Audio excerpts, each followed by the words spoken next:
Ayan, magandang hapon po.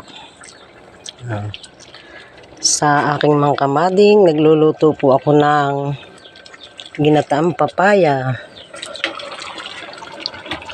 Yan. Ginataang papaya sa tulingan. Ayan po.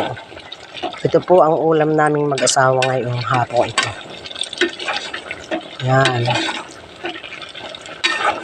Nailagay ko na po yung kakanggata. Nag-charge po ako ng cellphone, kaya po hindi ko na anuhan. Ito po naman ay simpleng ingredients lamang, bawang, luya, paminta, kaunting asin, saka po siling mapahang. Ayan po ang siling mapahang.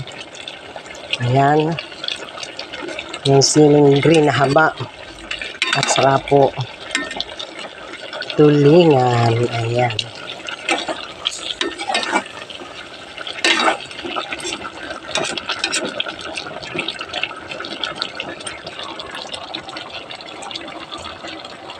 Kulong-kulo na po siya. Maya-maya lamang po ay patayan na ng apoy. Kamading. Ayan. Sarap ng amoy.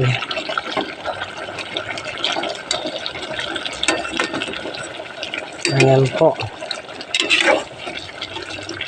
Saka po may dahon ng tanglad. Ayan. Yung po aking tanglad ay katatanim. Dahil nagkamatay po ang tanglad sa sobrang init. Ayan, dahon lamang po ang kinuha ko.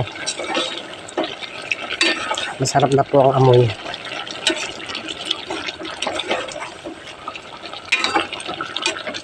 Ayan, luto na po ang gata. Oh, ayan, luto na ang gata. Malapot na. Maya-maya lamang po tayo ay kakain na. Ayan. Si kamading po ay nakapreparado na. Ayan, may sinaing na rin po ako. Ayan po.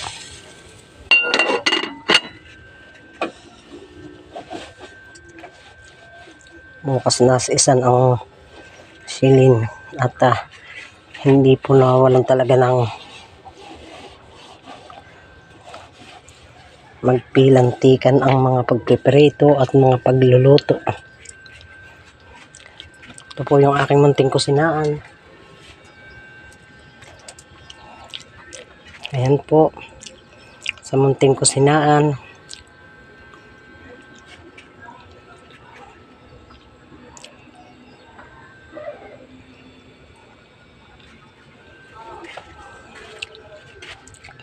Ayan, tapos na po ako magluto.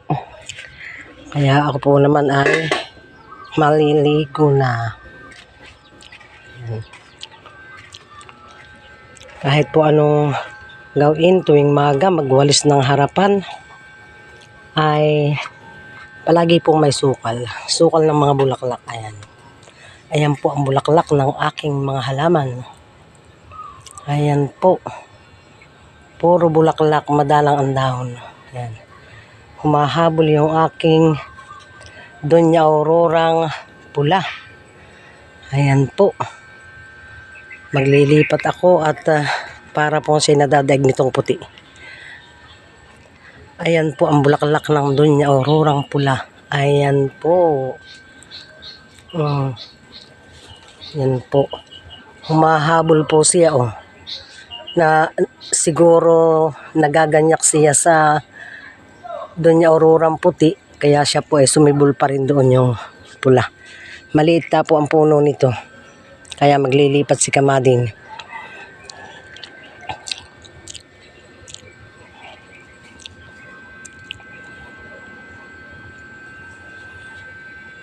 At ito po ang aking orchids ay ayan po, dinidilig po natin ng pinaghugasan ng bigas ang kanilang mga puno. Ayan, may bubuka pa doon at mayroon din pong bubuka pa doon. Ayan po, kulay violet. At ang aking pong mga pinya ay ginaganahan na rin mamunga. Ayan po, dito po ay mayroon pa rin ako sa isang side na Yan po. Ibang klase po ng mga orchids.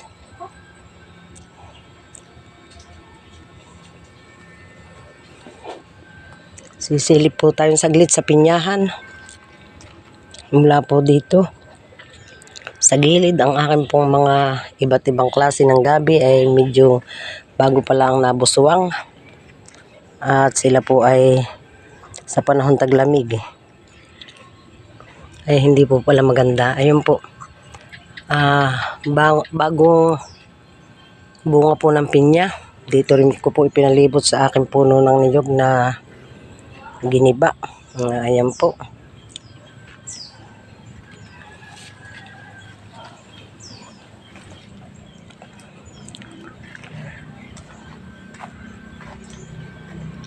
Namumulaklak na naman po ang aking mga kalamansi. Ayan po ang aking isa pa rin magandang kulay ng flower. Ayan po ang aking mga pinya. Ayan. May malaki na dun. Ito po ay binibenta ko. Kung sino ang may gusto, ililipat po natin sa malaking paso. At yan po ay aking binonsay na rubber tree. Ayan. Ayan po, medyo malaki na yung ayan. Ayan. Ayan po.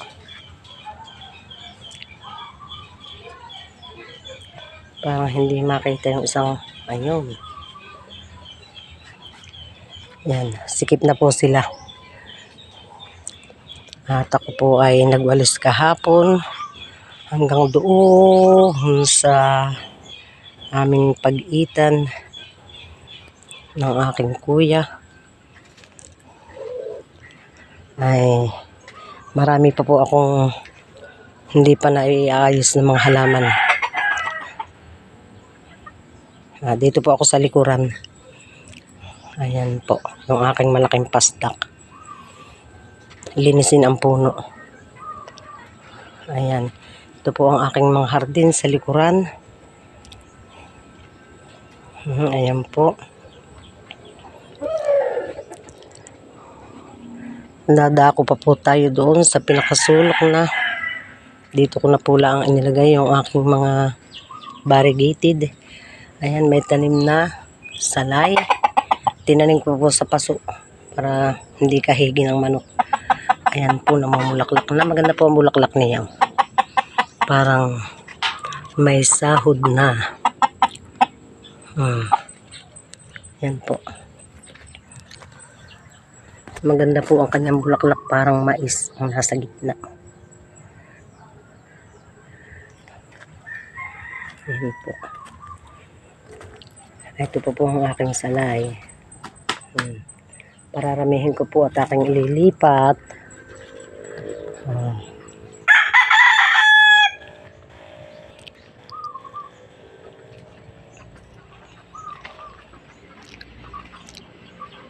Ayan po. Ayan, kung sino pong gustong bumili ng puno ng kalamansi, ayan po, maraming patubo si Kamading. PM lang po, puno ng kalamansi pananim. At buhay na rin po yung aking kawayan. Kawayan na matinik. Ayan, 3 puno po yun.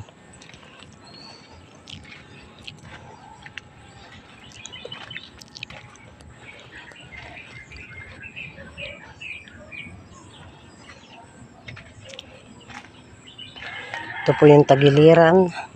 Ayan.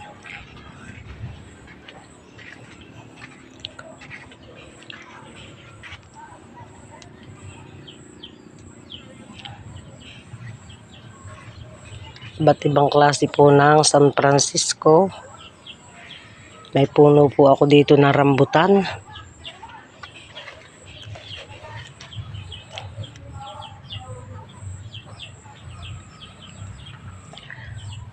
Ayan po ang tigre.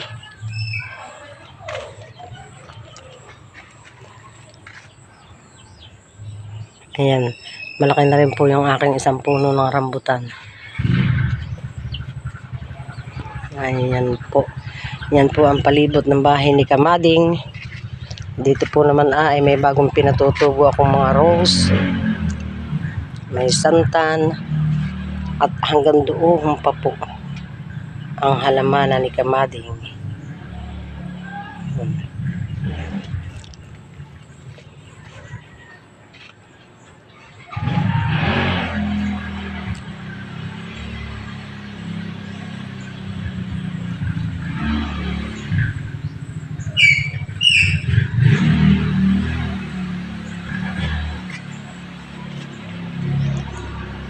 Yan po.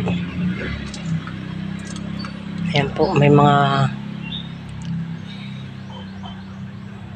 gripod. Ayan, ang akin pong mga rose ay ililipat na talaga. Hindi ko pa po magawa. Wala pa po akong mabibiling organic. At wala po akong sidecar. Ayan po. Wow.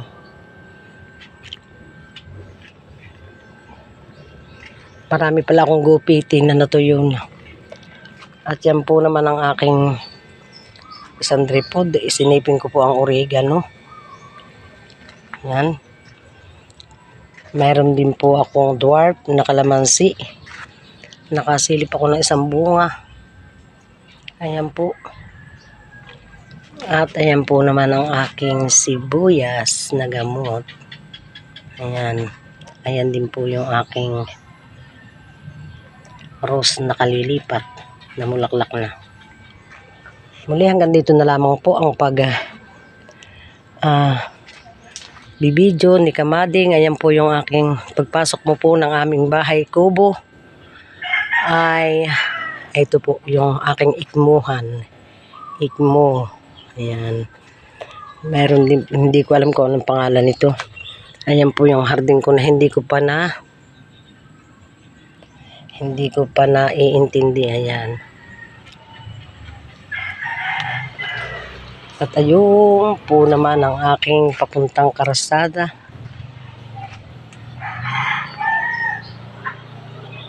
Ayan.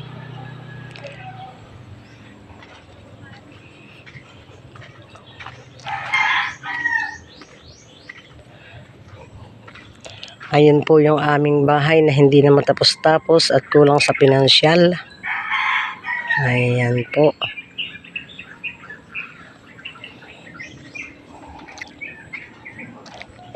Dito ko po inilipat ang aking rabbit. Si Waffles ni Malos. Hello, Waffles, Malos. Hello. May pagkain pa sila. Ayan po, naglalambingan. Baka magbubuntis na magkakaroon ako ng apo.